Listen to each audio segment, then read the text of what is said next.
I'm super happy and excited to welcome you to our another Academy session. And my name is Alina Bonadonna. With some of you, we met already last week in Chicago. Some of you already attended dozens of our webinars, but those who don't know me, who see me first time, I'm the one who's moderating the session today. And today I'm super excited to welcome the Campbell Mitchell, a global authority of food safety and quality with over, you won't believe it, but 3 decades of experience across 5 continents. How are you, Campbell? Very good. How are you, Lena? Nice to meet you. Nice to meet everybody.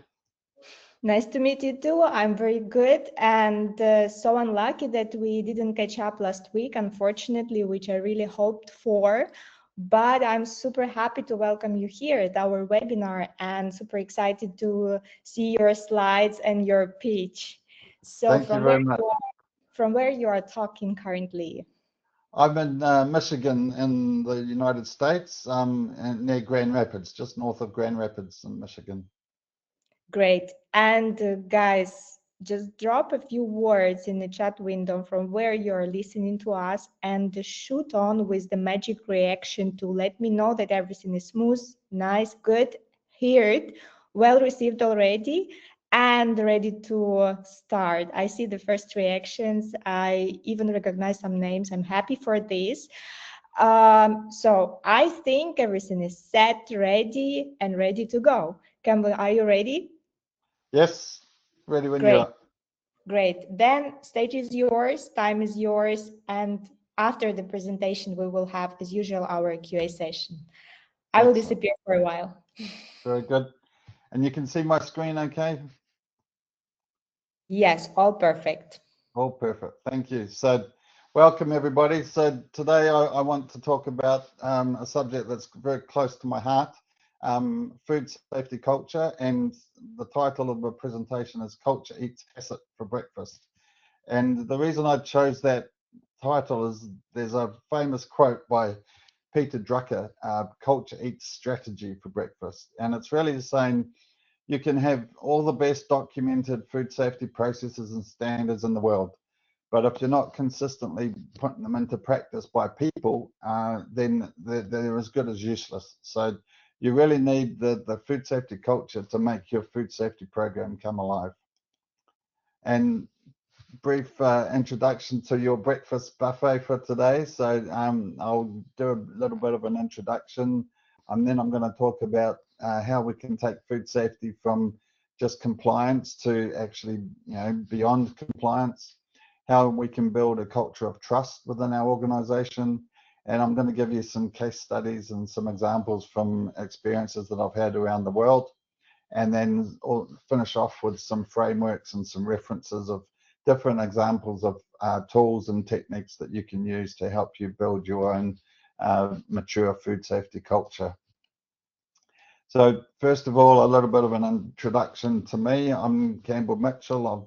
As Alina said, I've had more than 30 years of food safety and quality compliance experience. I started my career with Fonterra in New Zealand, so you can probably tell from my accent I'm from New Zealand originally. Then I worked with Nestle, I worked with McCain Foods. Then I went to Australia working for a company called Goodman Fielder. And then I got made redundant. I moved to Jeddah in Saudi Arabia with a company called Luzine, which was owned by Almarai in Saudi Arabia. Almarai did dairy and juice, and then they also did bakery, poultry, infant nutrition. Then I moved to Dubai with Kerry. I was looking after Middle East, North Africa, and Turkey. And then Kerry, my role expanded to look after Middle East, India, South Africa, and the rest of Africa. Then I worked as a consultant for a while. So you'll see my company that I set up in Dubai called Quest for Food. And I was consulting and helping Tiger Brands in South Africa as their group quality and food safety director. I then relocated here to the US. I've been working in Michigan for a company called Fairlife that a lot of you in the North America will know, part of the Coca-Cola worldwide organization. And then I've just recently started as the head of food safety and compliance for Kraft, Heinz in North America. So I mentioned AIBI. Not many people have heard of AIBI outside of the Middle East. It's got more than 40,000 employees. It's the world's largest vertically integrated dairy company. They do have one of the largest bakeries in the Middle East. Like, they built the largest poultry factory before we'd even sold a single chicken, and they built the only infant nutrition plant in the Middle East. So about $3 billion in sales and very fast growth, more than 25%. So those in the Middle East will know AIBI very well. And then Kerry is famous all over the world, and Kerry it's very much business to business type of products. So those in the food industry will know Kerry, but not many consumer products that people know. And there I was based in Dubai. I was looking after Middle East, India, and Indian subcontinent and Africa. And we had facilities all over Middle East, South Africa mainly, and then also India and Turkey. And we had an acquisition in Central Africa. And then Tiger Brands is infamous for having the world's largest listeria recall. They have leading brands in every aisle of the supermarket, everything from fly spray to baby food. And they had 44 facilities around Southern Africa and a couple in Central Africa. And Tiger Brands is very successful, and I believe we might have some Tiger Brands colleagues on the call today. So hello everybody from South Africa. Then we have Fairlife, makes ultra filtered, lactose free, high protein dairy products. A very successful company, part of Coca-Cola Group.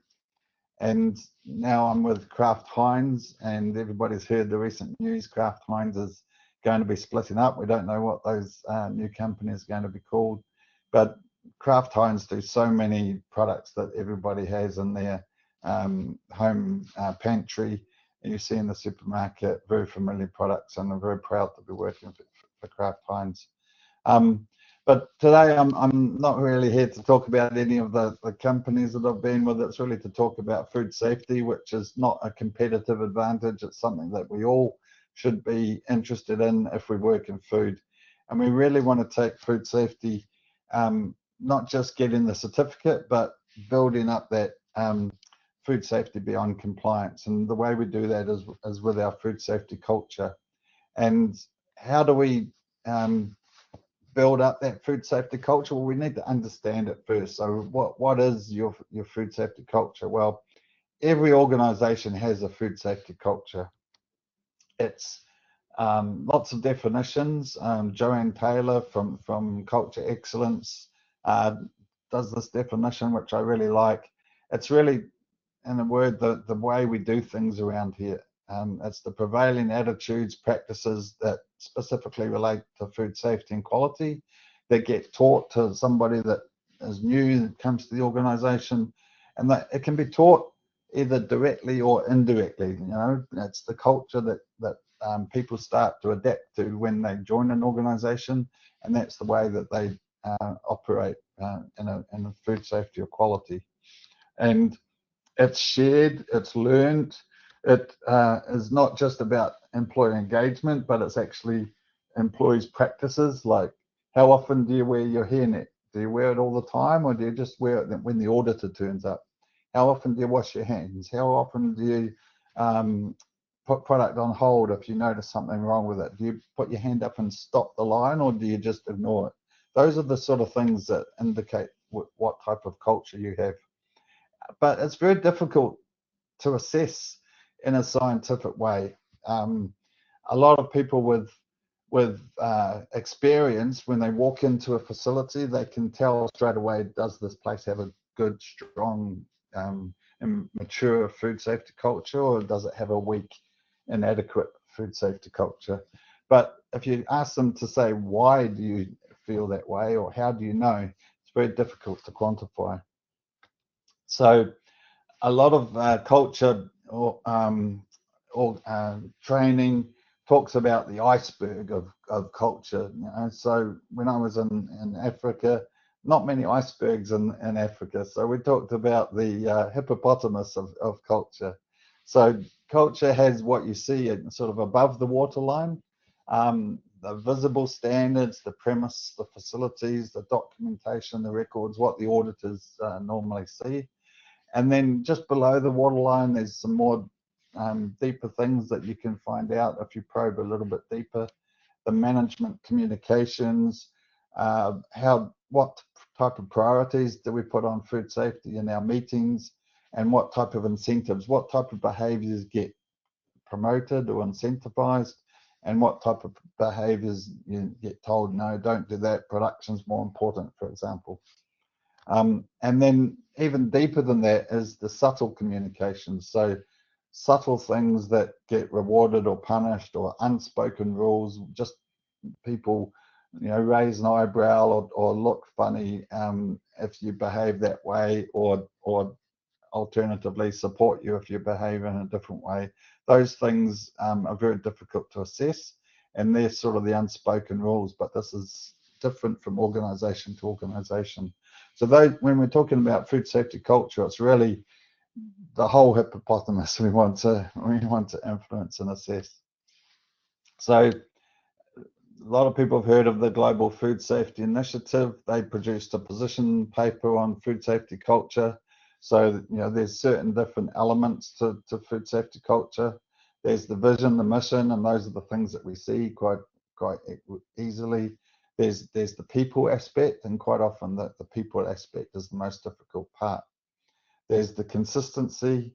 There's the adaptability. So, those are things like accountability, expectations, agility, the documentation, the crisis management, those sorts of things you can audit quite a bit.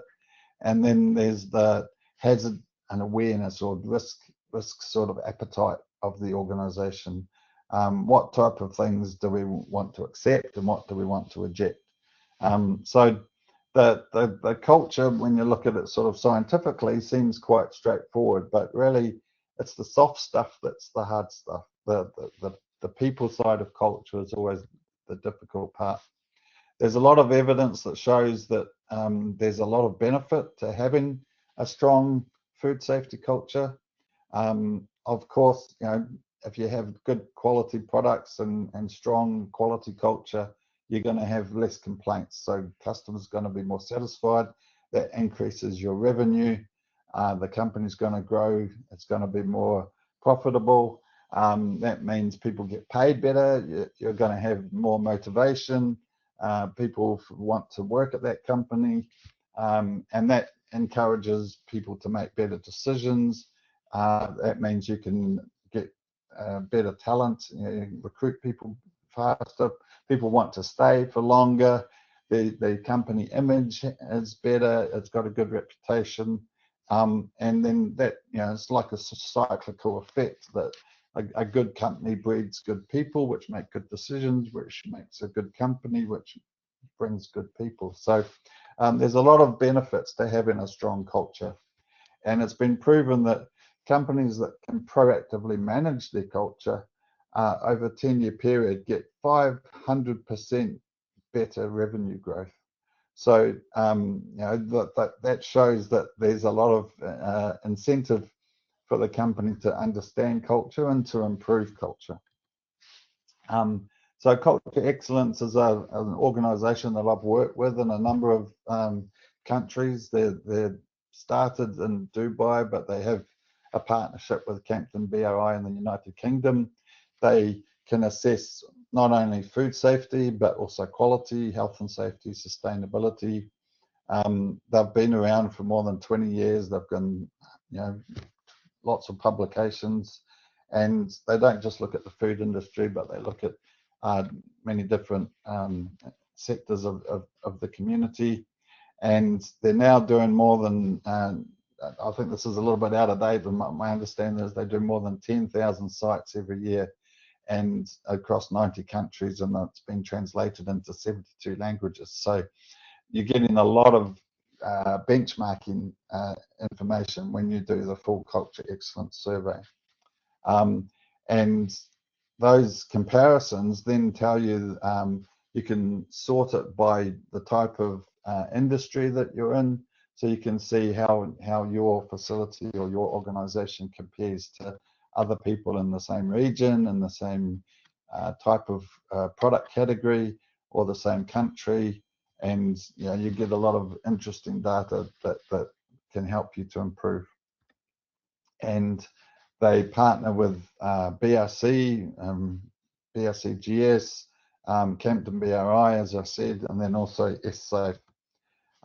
So the elements of the Culture Excellence Survey are very similar to the GFSI standard.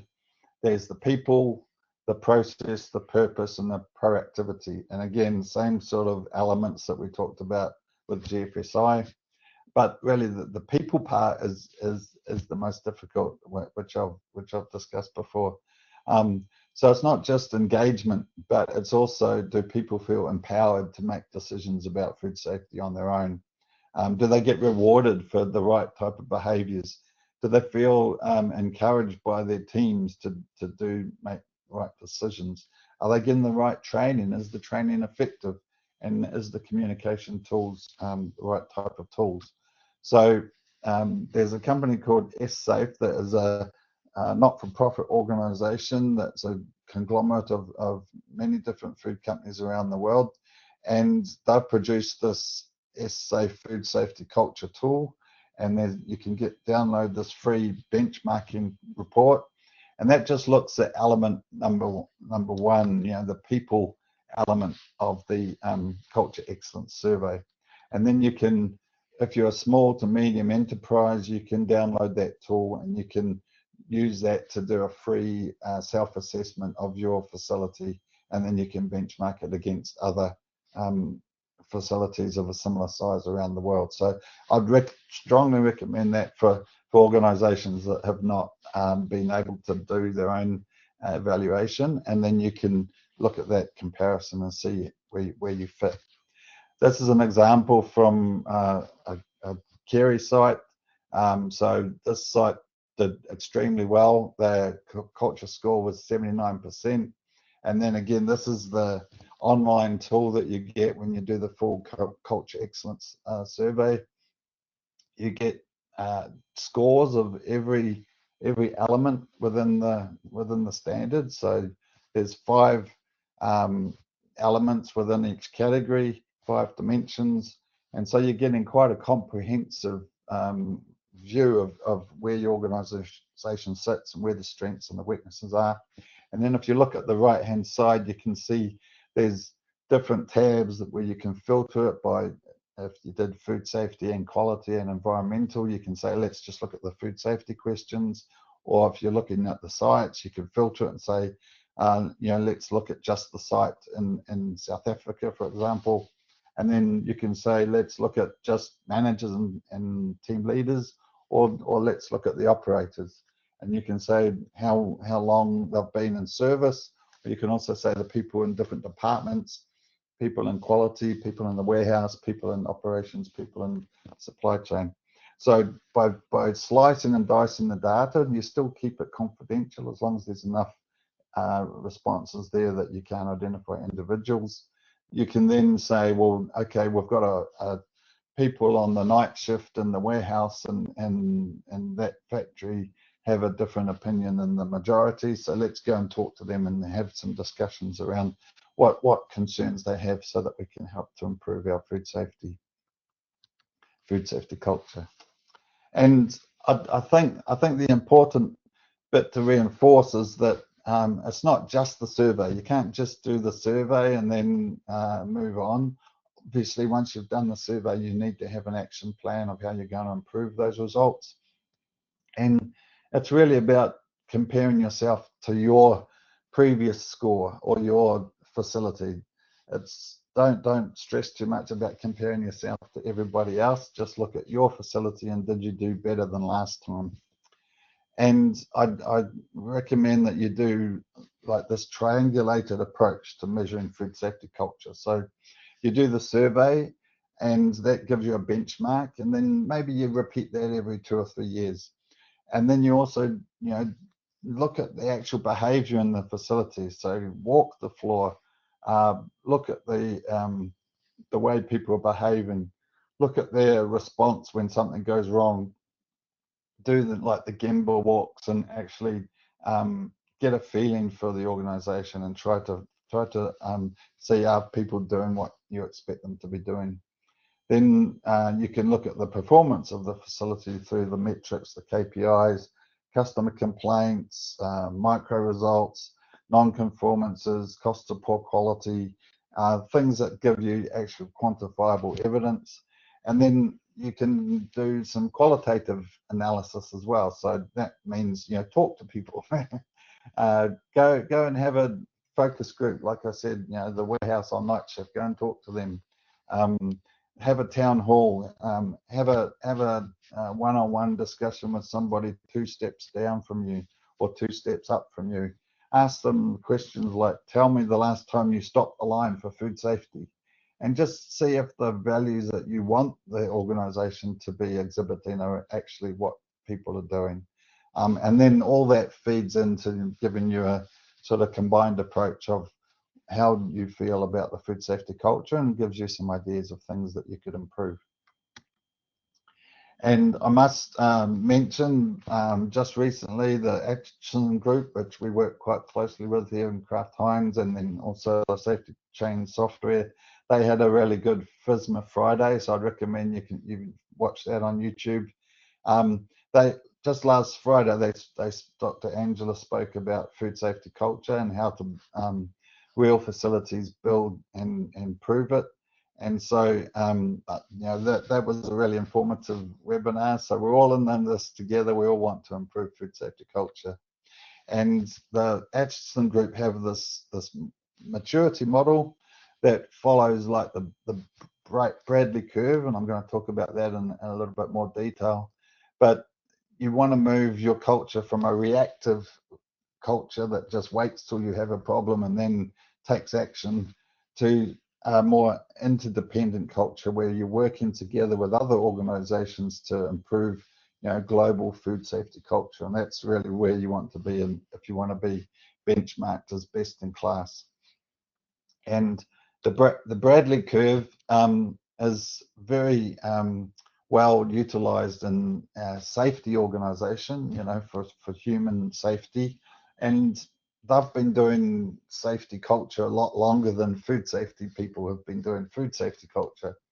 So they've proven that when you move from this reactive culture to this interdependent culture, there's also a growth curve where the performance of the organization improves. So when the culture gets better, you have less problems, which means that you have more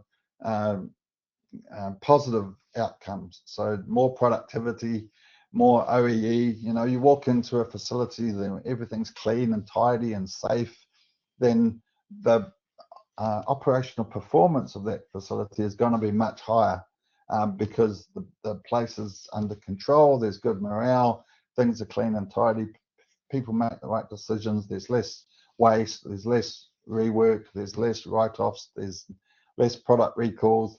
The facility is operating a much higher level of performance. So the motivation for improving food safety culture can be quantified quite readily because of all this research that people have done to show that there's dramatic increase in performance of the facility once you improve the food safety culture. So now I'm going to just talk about how to go about it. How do you build this culture of trust, ownership, and accountability? And with some references and some examples that we can look at. So I couldn't have this webinar without mentioning the guru of food safety culture, Frank Yanis. He wrote this fantastic book quite a few years ago, Food Safety Culture, Creating a Behavior-Based Food Safety Management System. And he outlined this plan that you can use. And this is about setting clear expectations, creating a risk-based education and training, communicating that via multiple mediums, establish some goals and assigning accountability, and then regularly measuring effectiveness, and then giving recognition. Recognition is not just about rewards, but also about consequences. So you need to make sure that, you know, there's this feedback loop, that if you say that you're going to do something and you expect that that's what's going to be done, that if it does get done, you reward people, but if it doesn't get done, there's some consequences as well. So we need to have this reinforcement approach happening within the organization from the top to the bottom, so that everybody knows that you actually mean business when you're talking about food safety culture. And Frank Yanis has also written this other book called Food Safety Equals Behavior. And in this book, he gives 30 proven techniques that you can use to enhance employee compliance. And I was lucky enough a few years ago to spend a day with Frank during a workshop. And Nemis had a workshop just recently in Chicago. And some of the techniques that he uses are fantastic, and he explains it with such passion, and he's a very good communicator. So I'd strongly recommend attending one of his workshops in the future if you can. The example I want to highlight is he speaks about this pointing and gawking experiment, which was done by this psychologist called Stanley Milgram. And he got some of his students stand on a street corner and point up at the sky. And the more students that he had, the more people around the students would stop and also look up at the sky. And some people, passers-by, you know, bystanders, they saw something, and that there was something there, but it wasn't. It was a joke. It was the students were just trying to encourage people to behave in a certain way. And it just shows that if you've got a group of people doing something, then that can influence other people within the organization. So I strongly recommend, when you do your Gemba walks, when you do your inspections in the facility, that you go as a group and you encourage other people to join you, so that creates an on-flow effect that creates a change in the food safety culture. So Frank talks about the fact that, you know, in the past we've had HACCP, and we've only had this one tool to improve food safety, and we need to change. So he's saying, if the only tool in your toolbox is a hammer, you tend to see every problem as a nail. But there's lots of ways that you can attack the problem of food safety, and, you know, using those tools that he gives in his book, you can approach it from many different aspects and try to improve food safety. Now, something that I really strongly believe in as a very effective means of improving food safety culture is the American Institute of Baking International. It's AIB International, and many of the largest food companies around the world use AIB as an effective way to improve their food safety and their food safety culture. And again, it's this power of having people walking through the facility as a group, influencing the food safety within the facility. The AIB standard has 5 different categories, but it's very much inspection by focused. It's not like an audit or a GFSI standard. It's about going into the facility and looking for problems and helping it to train and educate those in your facility what to look for, so that they also help to improve. So again, that standard can be easily downloaded online for free, and I'd strongly recommend you to reference that if you want to improve food safety culture. Now, just because I talk about AIB doesn't mean that you don't need to do GFSI, you don't need to do HACCP, you don't need to do ISO. All those things are required. All these 3 key elements, it's like a 3-legged stool. So it's AIB inspections plus HACCP plus your ISO or your GFSI documentation. Put those together, and then you can build your food safety culture program. And like I was talking before, having the power of the team. So you get a team of people go into a facility.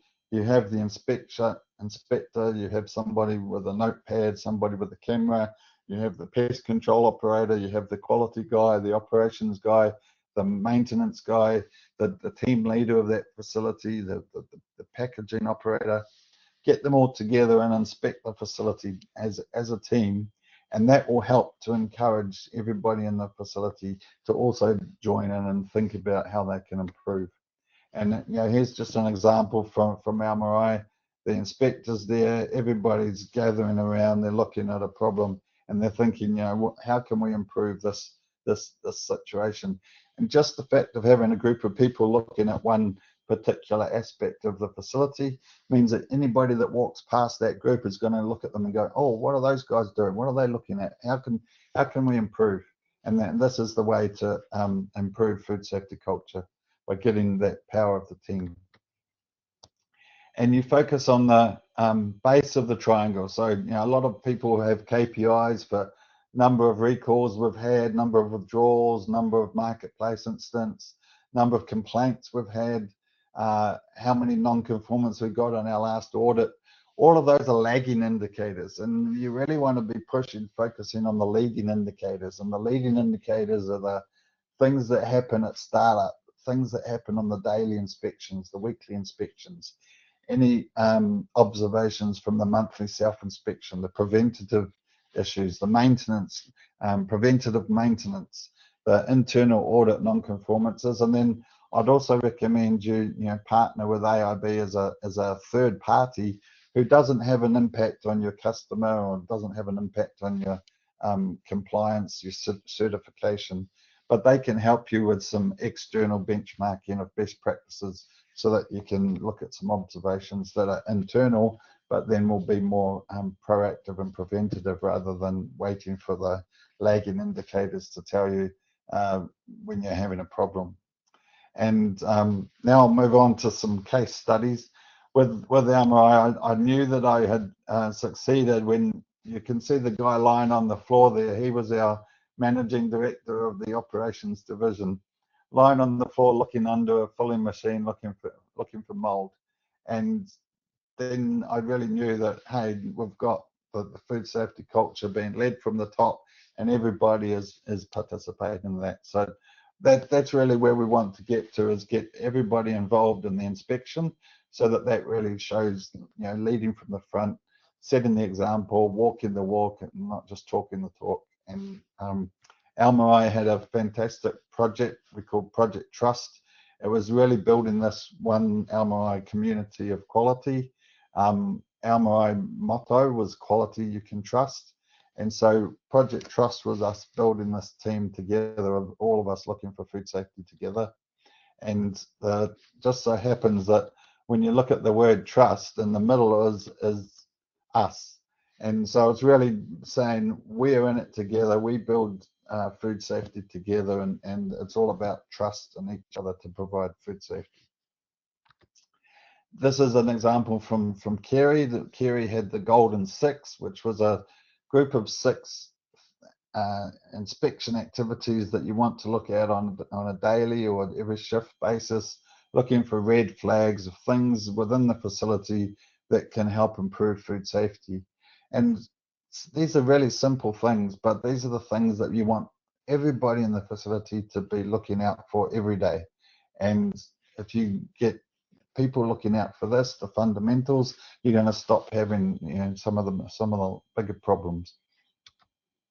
Hershey also had a very similar program, so that they called it the Hershey Employee and Food Safety, Own It and Live It, and the Hershey Super Six, very similar. So our Chief Quality and Food Safety Officer in Kerry came from Hershey and brought that program with him. And then in Kerry, we had what we called the Golden Guardians. And like we were talking before, it's very important to celebrate food safety. So choose World Food Safety Day or World Quality Week, or create your own week where you go all out and get everybody to get a bit crazy and have some fun, and be superheroes for a day, all to celebrate that food safety is really important and we're all in it together.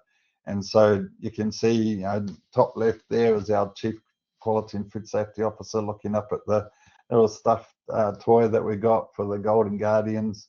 The Golden Guardians were the foreign material fighters trying to help us remove foreign material from our facilities. And so all of these activities, they seem like they're fun, but they're actually quite powerful psychological techniques that you can use to get people to think about food safety and make it fun. And so, you know, Golden Guardians, we had competitions and games and celebrations all over the country. And the motto was, see something, say something, fix it. And that's quite a common theme. When I look at a lot of large organizations around the world, they have a very similar type of theme. Arista Bakeries also shared some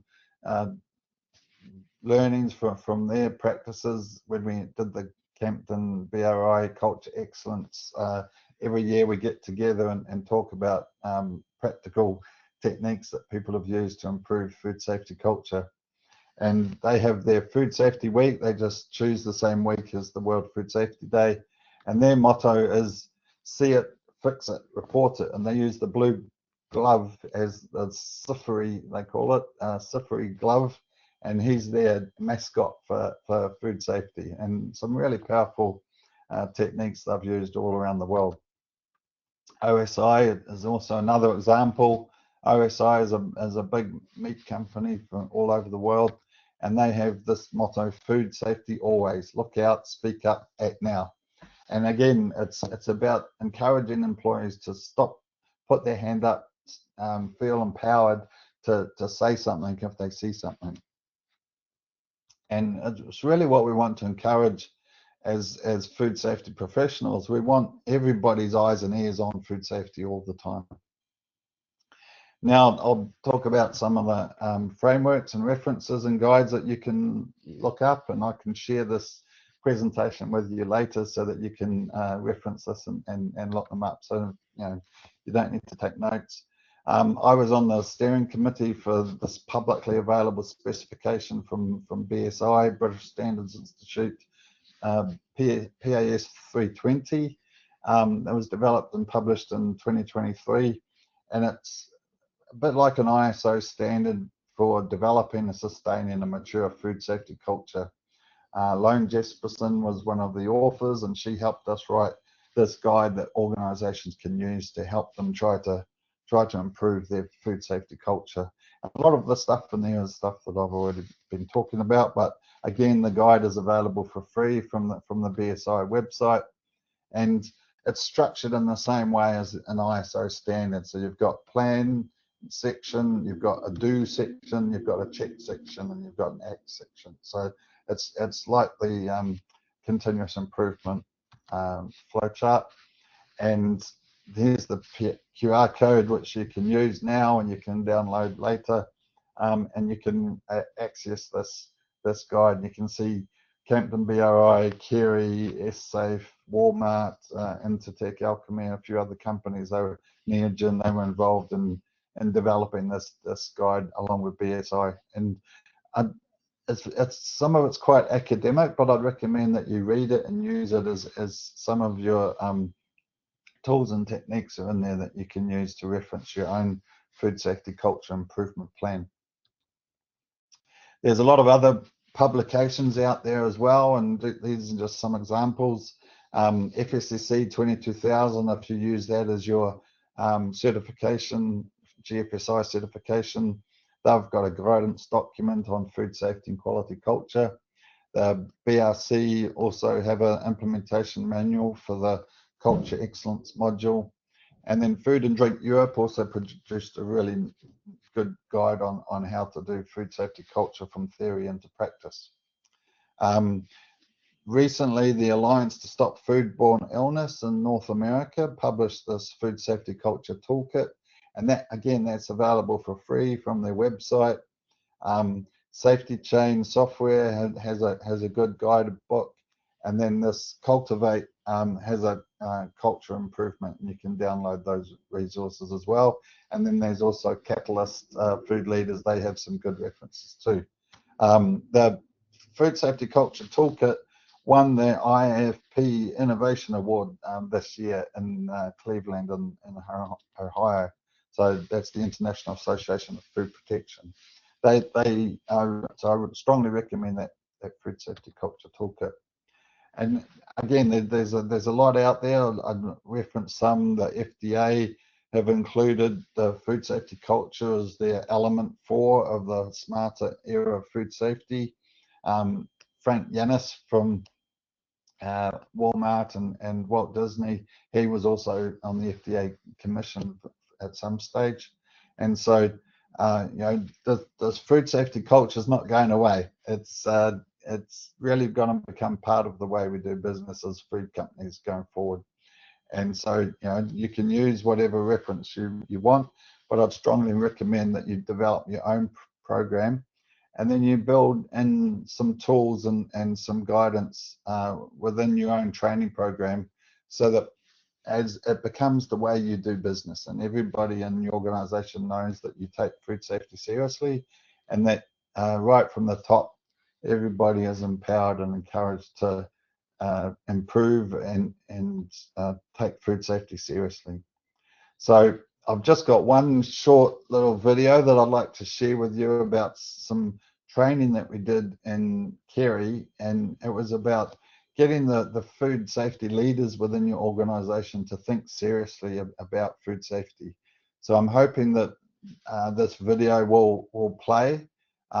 What I'll do is I'll play it, but then what I can do is also share you the link, because it's available on YouTube. And then after the video, I'll be available to ask some questions. So let me see if this video plays, and I'll keep quiet for 5 minutes, and then we'll come back and ask some questions.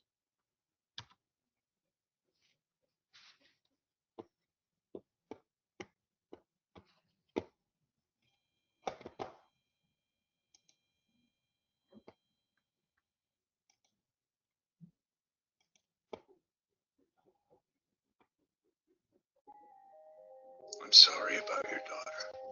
She died of something food related. And I work in food, so you see the issue. I stacked some of your mail. Some of it looked personal, so I put it in the cabinet for you. What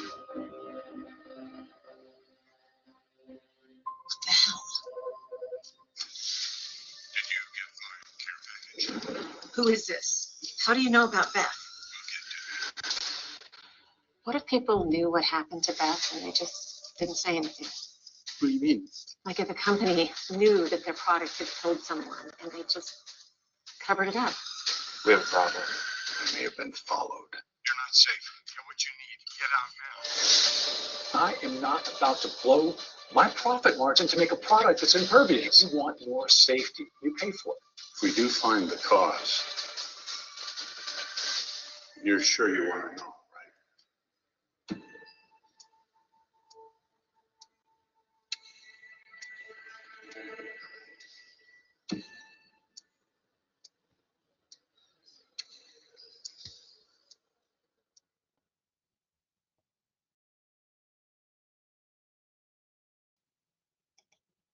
So that's all for me. I hope you could hear the video okay, and that as was just a teaser really, but they had sort of a few training videos that we made in Kerry, and we got our leadership team to go through it and really think about how their decisions are influencing food safety, and sometimes, you know, it can be as simple as a procurement manager making the wrong decision about which supplier to buy from, go with the cheapest supplier, or the fastest delivery time, and not thinking about food safety, and that can have huge implications on the organization. So open the floor to any questions. Thank you so much, Campbell. And you probably already noticed how many reactions there followed already after video, and now still following, if I'm not mistaken. No, still not, but I'm sure there will be more and more. It was a lot of information, a lot of reference to food safety culture, and next year we will organize it again with Frank. So I already invite everyone, but if I may take the lead to ask you a question first, because I see that there are already some questions. I would love to refer to the topic itself, and you mentioned itself the Peter Drucker's quote, culture eats strategy for breakfast. So how do you see this specifically applying for food safety management? I think you can see it in very small examples when you go into a facility. I had one facility that I visited, and they had a metal detector that was, the reject arm would knock the product off the conveyor belt if it detected something, and it would go into a locked bin. And I said, okay, show me how it works. Use your test piece. Give me an example. This is your CCP. And so they put the test piece inside the product, and it goes through, and it went to reject, and it just stopped. It didn't go anywhere. So I said, why doesn't it reject into the locked bin? Oh, well, then if it falls in the bin, the product gets damaged. And so, we only turn that on when the auditor is here. And so, it's example of people don't understand why they are doing the CCP. So I think when you walk through a facility, if people don't understand why are they washing their hands, why do they need to wear their hairnet, or why do they need to scrub their boots, or why there's the metal detector there, or why is the temperature the right temperature? If people just do it because they're told to do it, then the culture is not there. So culture is like the thing that keeps working while you're not there. When the auditor is not there, it's the culture that keeps the organization safe. Yeah, and actually another question comes very logically out of your answer here. What strategies could you recommend when the management doesn't have the commitment? And I think some of the examples I gave, I explained that there's a very strong correlation between the performance of the company and food safety and strong food safety cultures. And not just food safety, but quality and human safety and environmental culture. Companies that have good performance also have good culture. And the monetary impact, it can be quite readily proven. So, if you start to measure things like cost of poor quality, how much product do we put on hold? How long does that product sit in the warehouse? How much does that cost while we're waiting for a decision about food safety? What if we didn't have any product on hold? How much money could we save? Because we have a good, strong food safety culture, and we prevent problems from happening in the future. Thank you so much. What are some of the biggest challenges you have encountered in changing the food safety culture itself? And I think it's different in every different country. When I was in Almarai, we had more than 50 nationalities. And what I find is in Australia and New Zealand and North America, if you try to get people to change, they are a lot more headstrong. And I found this in Turkey as well. Very, very proud, strong culture. But people think they know better. So if you try to tell them to do something, as soon as your back is turned, they will go ahead and continue to do it the same way they always did it, because they're saying, who's he? Who's he to tell me to change? I've been here for 25 years. I know what I'm doing. But I think if you can use that to your advantage, it's like you have a container ship that's on a course. It's very hard to change the course, but once you change the course, it's very hard to stop it as well. So those mean they have very strong cultures, and they will continue to do what they believe is the right thing to do. And once you can get inside their hearts and get them to understand what is the right thing to do, they will do it even when other people tell them to do it differently. So I think the key thing is to get the hearts and the minds. People need to understand why they're doing something, then they believe in it, and then they will continue to tell everybody else in the organization to do it the same way. Thank you so much. Next question is actually referring to a book of Frank Yanis and in general to methods highlighted by Frank. Do you see different culture than methods from Frank to improve food safety culture, which can be used in different continents and countries? Yeah, some of the examples Frank gave are very more food service type related. Frank was working in Walt Disney and in Walmart. I mean, he had some huge challenges. He had more than 2 million employees in Walmart around the world to try to change for food safety. But I think in a manufacturing environment, some of the tools and techniques you can use are slightly different. You know, in a more of a food service environment, you don't use so much the way people dress, because everybody is dressed the same. But in a manufacturing environment, you probably focus a lot more on CCPs and inspection and you know, putting product on hold and that sort of thing. So I think you need to change your approach depending on the type of facility that you're working in. Thank you so much. And again, when it's about culture, it's always about leadership. And in your experience, what was the most common barriers to embedding food safety culture across mainly large organizations? I think that's the same no matter what type of culture you're talking about. You know, I really believe the successful companies in the world are driven by successful leaders.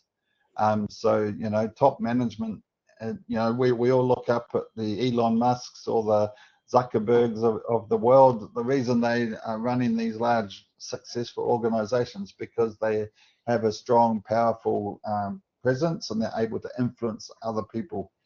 And that's the same for any leader in any organization. You need to be able to you know, set the standards, lead by example, and like I showed my managing director on his hands and knees or lying on the floor looking under a filling machine.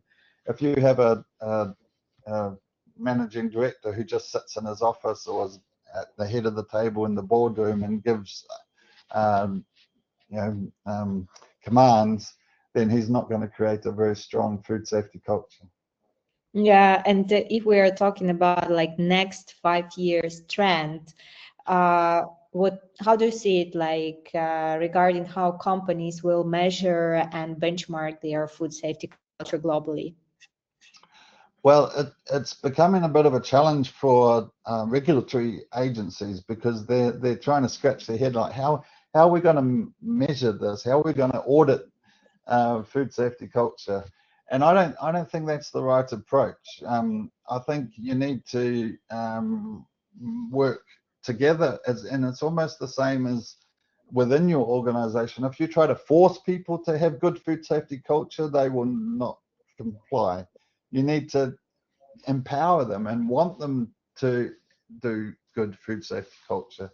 So same with the regulatory bodies, they can't force companies to have good food safety culture. They should encourage and empower and work together with organizations. And so like in Europe, you know, now it's in the EU regulations that food safety culture should be managed by leadership. FDA is looking at it. GFSI, a lot of the GFSI standards, they have food safety culture. The new codex, you know, the new food hygiene regulations, they have food safety culture in there. So I think in the future, it's almost like the next paradigm shift. When we had, you know, before HACCP came along in the 60s, then it became common that and everybody would follow HACCP. And now I think we're moving into a phase where everybody will have a food safety culture program, but you can't force it, you can't audit it, you need to encourage and empower. Great, great comment, I think. And I also wanted to share one of the comments from our attendees, Dominic Walch. Hello, Dominic. It was also one of our speaker earlier, beginning of this year. So I used to work for Mars for years. Forest Mars used to climb safely on the top of tanks to check if they were clean and free from dust. This was a clear message from him to show that cleanness was close to his heart. So probably it's the best example, right? And the another mentioned, like this guy was already close to 60s at that time. And that's strong leadership. That's the best example we can have. And look at the reputation of Mars in the global food industry. They have a very strong reputation. Yeah, and I think we can still read out another question. Is psychological safety needed to improve food safety culture? Definitely. I think it's a very important part of it. And I think as food safety scientists, we need to get a little bit better at psychological science. We need to understand the human side of food safety. And I think it's very important to provide a zone or an environment where people feel safe to speak their mind. And a lot of organizations, if you say something that everybody knows, but if you say it, you're the one who gets the chop. And so you don't want to work in those sorts of organizations. So that's why the Culture Excellence Survey is quite good, because there's room in the survey to provide anonymous feedback. And some of those comments that people provide can be very useful and insightful. Great. And I would ask you, Campbell, to kind of summarize our session today. Maybe what 3 key points would you highlight from the topic and webinar itself, so then people can brainstorm after? Yeah. So I think to summarize, number 1, you know, there's lots of tools out there, but I think choose a tool and use it wisely. You need to, first of all, know what your food safety culture is like. So do a survey, do an assessment. Don't just rely on a survey though, also do the Gemba walks, look at the data, or what the data is telling you, and look at the you know, objective and subjective analysis. Then create a plan, work out what you need to do to improve food safety. Maybe there's hotspots within your organization that you need to focus in on, and then, you know, celebrate. So choose a day of the year. World Food Safety Day, 7th of June, is a really good day to choose, and get everybody in your organization to stop what they're doing and celebrate and think about food safety. But again, you know, food safety culture needs to be every day, not just one day of the year. Actually, about this celebration, we have to admit that September is in general educational month for That's food. right. So yeah, we are at the right time and the right spot talking and highlighting Yep. important topic. Yep. Yeah, so thank you so much, Campbell, for being with us here, for sharing your valuable background and knowledge. And I do believe that we will see you again at our webinar session again, and hopefully in person as well. Yeah, Yep, and yeah, my huge, again, as always, gratefulness to all of the attendees. Thanks to you guys, actually, we are doing this. I'm doing this. I'm inviting speakers. So thanks to you, Academy exists. Thank you so much again for this appreciation, attending our webinars, and see you already in October for the next session, where we will talk about transition between lab work and work in the field. So don't miss it. And the latest webinars you can always check on our NEMIS Academy website. I wish you all who is in Europe have a lovely evening. Those who are in US and other time zones have a lovely day, morning, whenever you are. And see you in next session. Bye-bye. Thanks, everyone.